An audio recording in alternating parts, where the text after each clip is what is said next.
independent filmmaker here in Dallas. We met at a screening of his film, 01. And it's an entertaining piece, low budget, yet entertaining. But what stood out to me the most was his writing, the story itself. It's a sci-fi, enjoyable piece, but also it's compelling. It draws you in and talks about deeper issues, about what makes up our society. And so Kareem is going to give you a pitch, and I'd like to introduce Kareem Gray, feature film director, right here in Dallas, Texas.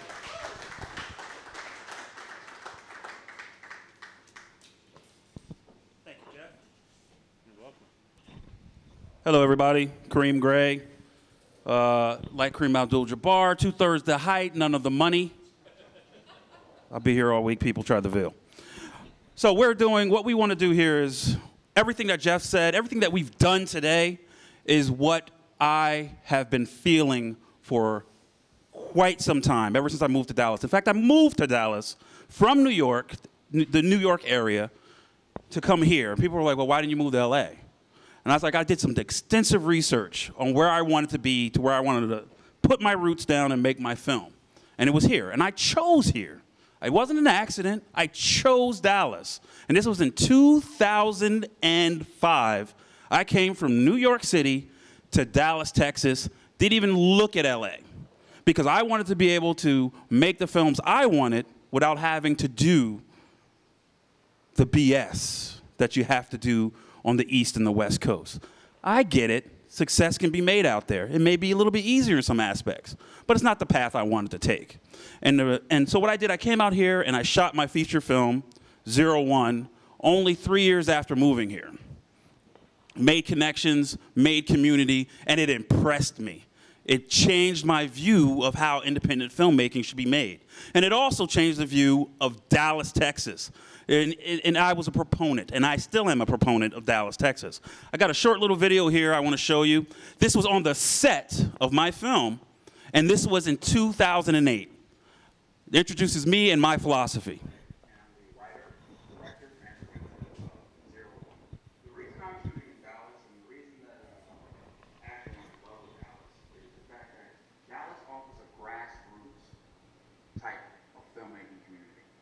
Spent a lot of years in New York and New Jersey, the Northeast, shooting films. They're great film production cities.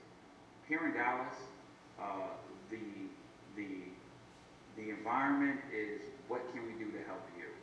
What do you have to offer Dallas? And not so much as what do you have to offer me, it's what do you have to offer Dallas, Texas. And that's a really powerful thing, because that tells me that they're hungry for talent, they're hungry for dedicated people, they're hungry to have something really great happen here, and they'll work with you across the board. It's not Austin, it's not New York, it's not LA, it's Dallas.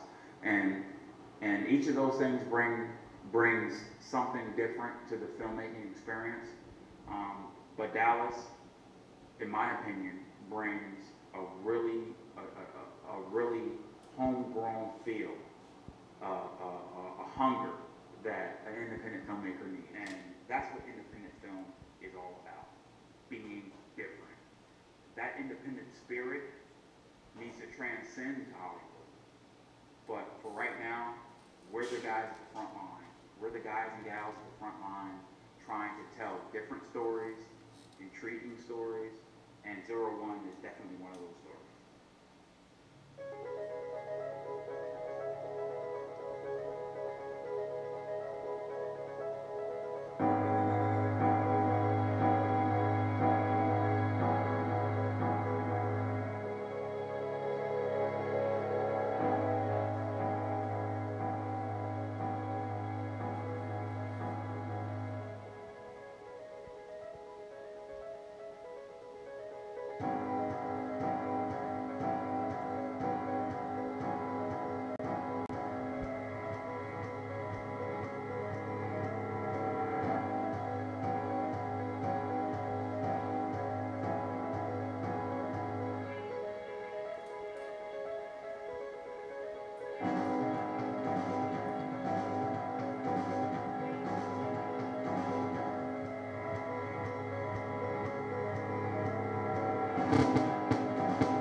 Okay, thanks. So that was just a little taste of what we did back in 2008. My message and my belief has not changed since that day in 2008 on the set of this film, 01.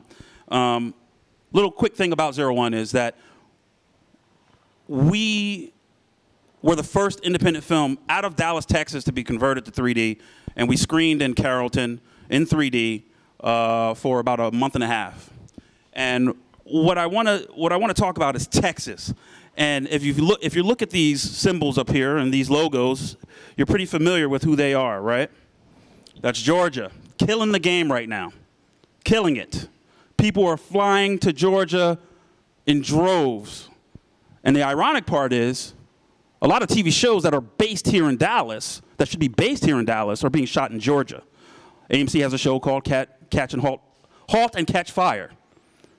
It's supposed to chronicle the PC revolution that took place here in Dallas at Texas Instruments, and they shoot it in Georgia. Irony. We love film here in Dallas. RoboCop. Everybody talks about RoboCop. They flew Peter Weller out here for the International Film Festival, Dallas International Film Festival, at Texas Theater to screen RoboCop. Packed house. You can't show City Hall without somebody talking about RoboCop. And that's beautiful. If we love film that much here in Dallas, why don't we support it? What's going on? What's the disconnect? We need to have content here in Dallas. We need to work as a community to make sure we have quality film to be the next RoboCop, Bottle Rocket, the next Primer. We need these films to come out of here because they can, and there's talent here. But what happens? Dallas right here, Dallas and Texas, is where Hollywood comes to get its money.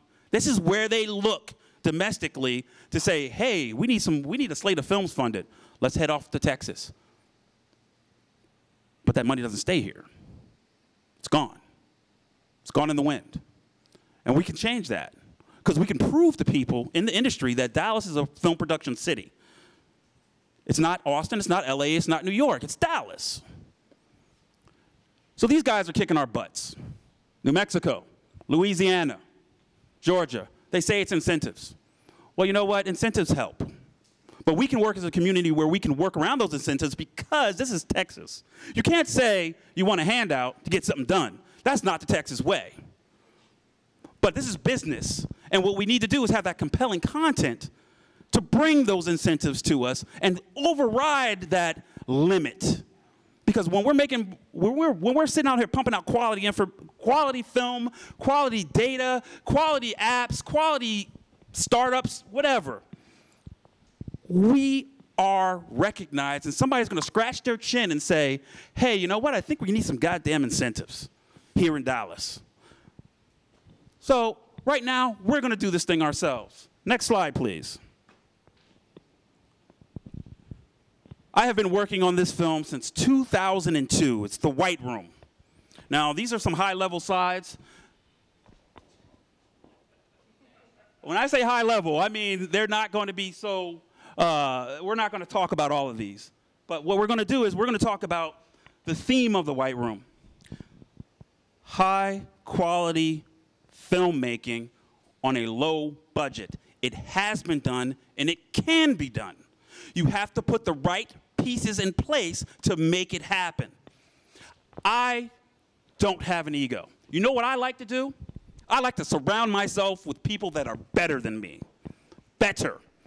I have a vision, but I can't rely just on my vision. I have to rely on the skill set of the people that are going to help my vision come into place. And that's where the disconnect happens. People are afraid to align themselves with people that are better than them. If this person is a better producer than me, I want you on my team because you're better than me. Doesn't mean I'm not good. It means you're better at that. And I need that to transcend to the next level. So, what did I do? I wrote a script, edgy. I followed the business model, the Blumhouse model. Low budget, little edgy, but I amped it up a notch. I said, I want to tell a compelling story that's going to be edgy. It's going to make you squirm a little bit, but it's not something you've seen before. And I want to pump that into the audience's brain and have them experience something they haven't before. My film is Saw meets The Twilight Zone meets The Game meets reality television. There's unique opportunity in what I just said. So let's continue. Next slide. We've got a cast. Now don't get excited, because we talked to some of these people. We only got one LOI. This gentleman right here, Alamy Ballard. Okay, I don't really know him. You will know him. Alamy Ballard has been in the film game for almost 20 years. Was on Sabrina the Teenage Witch. He was on Loving, a soap opera. He was on Numbers with Rob Morrow. He played FBI agent David Sinclair. He was a regular on CSI. He has now landed a role which may change his level of stardom. He's a star, he's talented, he believes in the project. He gave us a LOI after reading the script, and he said, let's find this money, buddy. I'm like, I'm gonna try. No, I'm gonna do it, but we're gonna do it smart. He gave us an LOI, introduced us to names of people that he would make sure would help us make this happen. Great. He is now going to be on a Shonda Rhimes show. Now, if you don't know who Shonda Rhimes is, she's the Wonder Girl over at ABC. Scandal, Grey's Anatomy, How to Get Away with Murder, okay? He's a featured character on her new show, The Catch. And guess what? He still wants to do The White Room. Next slide, please. So my idea is low cost, high quality. You can't get anywhere if you don't have the quality. It all starts with the script. It has to. Now, what I think is a good script and what you think is a good script may vary. But there's one thing that we all can agree on. We know a crappy script when we see one. You could say, yeah, it's really not my kind of story. I'm not really into this kind of film. Fine, that's your opinion. You're not the market. You're not my target audience. But you can't come here and say, hey, this is a really crappy script. It's not written well. It's horrible. The structure is off. Negatory. That's not the case here. It may not be your cup of tea. But don't ever say it's not a good script. I stand by that. Next, please. So, marketing. This has been touched upon by every speaker here, and it was awesome because when you get the validation that you are in sync with people, when you are in sync with people, that kind of gives you a little virtual pat on your back. We want to market this film before we even shoot it. If we had our financing in place, we would market the film to find our audience viciously, aggressively, and we would do everything that you see on Facebook, everything that you see on YouTube, these million hits, to build a brand for this film. Why? Because we're merging in a key element. We're merging in reality television, where everything is fake and everything is elusive. So that's our trick, and it's a long, drawn-out plan, a 12-month plan before we even roll film. Next slide, please. This coincides with our ongoing publicity. So you got a movie. What are you trying to do? We're not trying to just make a movie. We're trying to make a brand. We're trying to make a brand that people will say, hey, I've been hearing about this White Room thing for 6 months. What is it about? I haven't seen anything. I haven't seen a trailer. I've seen a couple of weird clips that kind of end with this White Room thing. And I don't want to go into details because, you know, it's my brand and, you know, I'm trying to keep some things close to the vest. But you will be compelled to watch these videos. You'll click them. They'll bait click you and you'll watch them and you're like, huh, and it ends with the White Room. And you're kind of scratching your head. You see 2 or 3 of these a month and you're like, what the heck is going on? Meanwhile, we're building our brand and we're ready to go. So when the White Room comes out, people will say, hey, when they see the trailer, they'll be like, what the heck? is strategic. And I think that's what's missing a lot in this industry is we're not building brands. Next slide, please. Market opportunity. Thriller suspense ranked 5th as the top grossing movie genre in 2012. Why are you using 2012 numbers? Someone just asked me that today. And why is because it has grown since 2012. And that's where you pull out your card and say, hey, oh, look at the numbers now. Huh, I guess I was onto something, right? All right.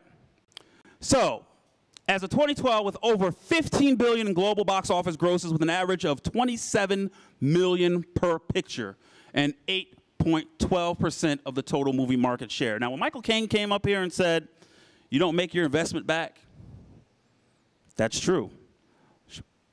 Investing in movies is probably the worst investment you can make. That's it. That's the truth.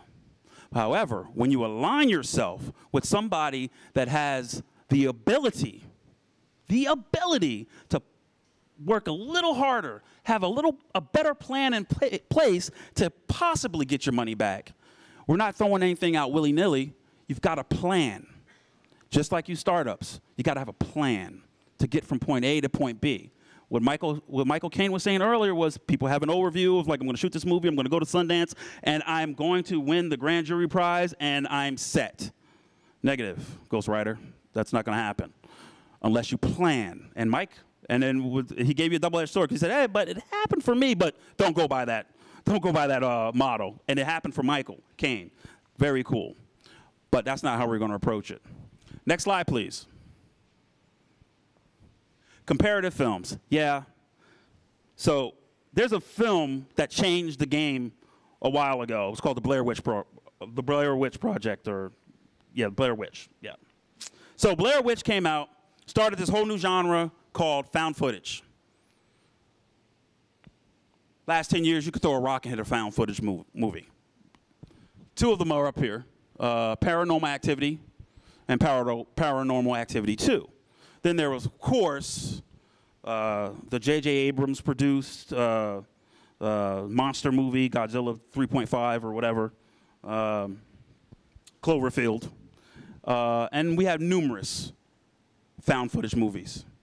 Chronicle by Josh Trank, and the list goes on. I could just sit here but you guys know what these are. So here we are. 500K, 450, 1.5, 1 million, 3 million, 3 million, 3 million. What did they do that we can't do? Is it a miracle? Did they have are these numbers lying to us? No. They had a plan and they found their audience.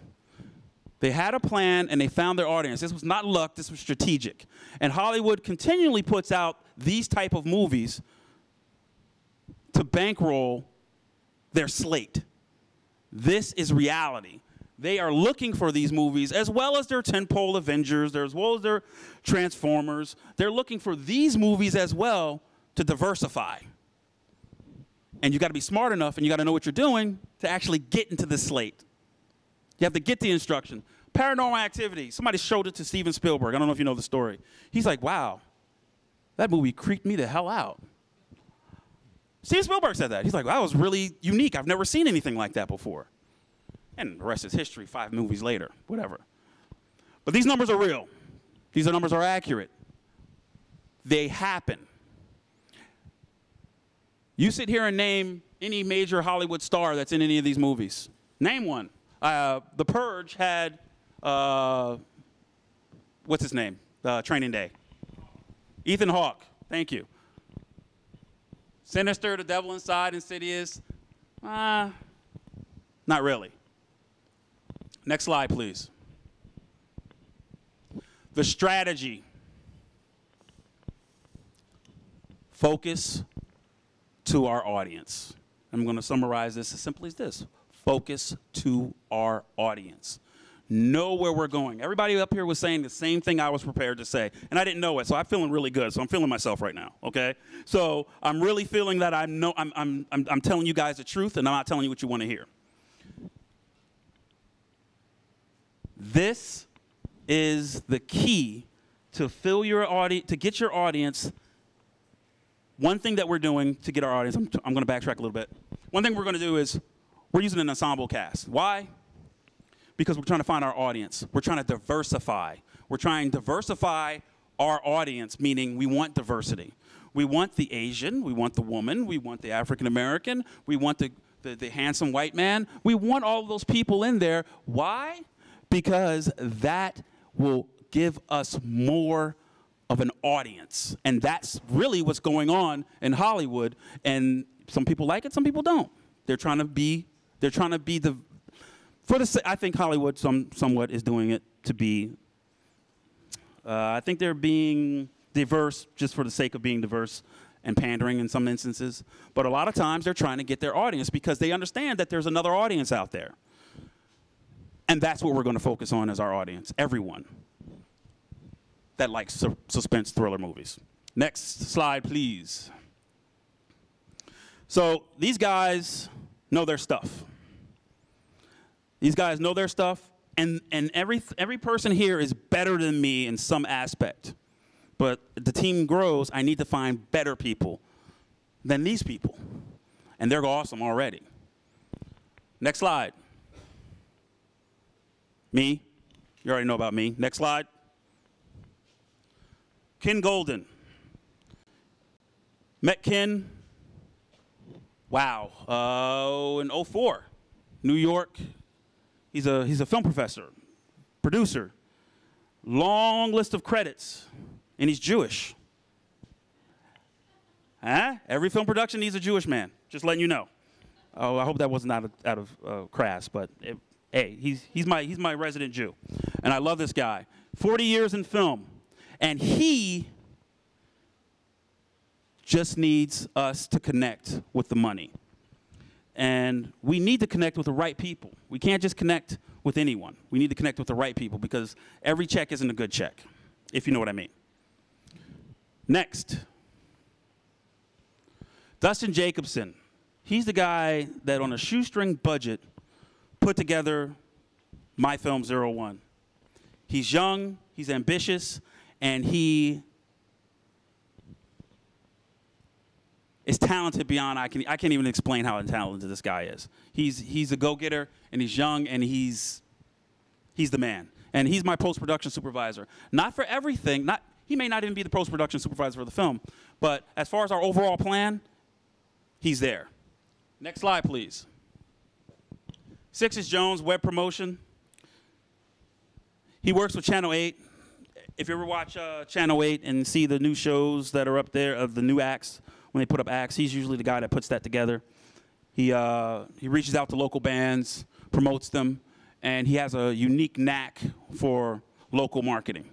And he's going to be important as we expand. Next.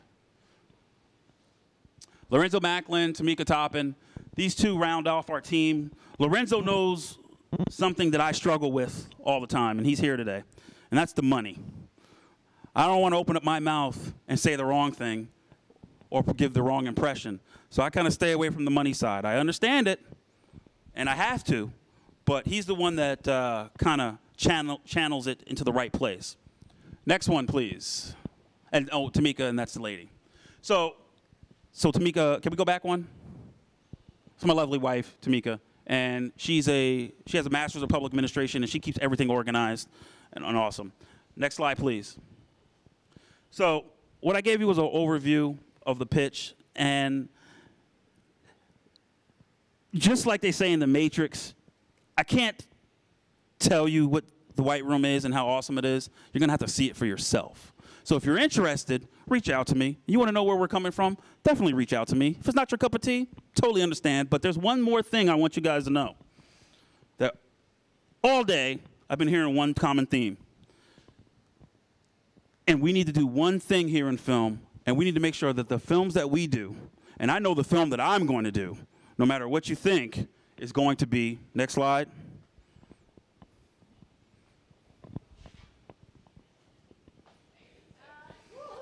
And that's how I roll. So that's what's going to happen from my end of the spectrum. And that's not going to go anywhere. I'm not going to change that. It's going to happen here in Dallas, just like 01 did. 100% shot here in Dallas, Texas. And that's my pitch, people. And I hope I was energetic, and I hope I kind of woke you up, and I hope I didn't ramble too much. Thank you so much. And this has been great. Thank you, Jeff. I appreciate you. And I have hit it on the nose. Yeah, right there. I didn't ramble or anything, did I? Come up here, you big lug. I really want to thank Jeff. Jeff met me at my 01 screening, and he kind of was hovering like a fangirl. And I was like, who's this guy? You were. I'm just telling you. Yeah. He's like, hey, Kareem, hey. I'm like, hey, guy, what's going on, guy? And he's like, hey, I really like your film. We should get together and talk about it. I'm like, yeah. All right. So fast forwarding, Jeff has really been a supporter of the film, and he's been really trying to do this. And he didn't even know that this is how I felt. I showed him this video not too long ago, and he's like, wow, really? I'm like, yeah, really. When was this shot? I was like, right after my film. You mean the film in 08? I said, yeah. And a lot of people don't know I feel that way. They don't know that story. But it's true. And, you know, we can do this. And Jeff laid down the first gauntlet.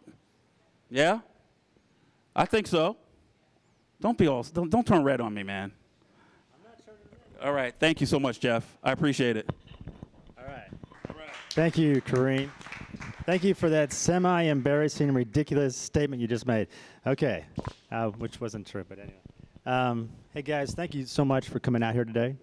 I really want to thank you. I think some special things happened here, a lot of things that happened within groups that we're going to be taking from here and creating business and community. Real stuff. We didn't share it with everybody in the audience. As Marcus said, it's for Texas film industry, but I'll be happy to talk to you if you want to give me a call. But please follow up online at imaginationmediastudios.com. And it's Jeff at imaginationmediastudios.com. I'll be happy to answer any questions you have. And thank you for everybody coming out. And let's make this happen. Thanks. Yes, Carmen wants to do a group picture, so we're going to do a group picture. That's a good idea. All right.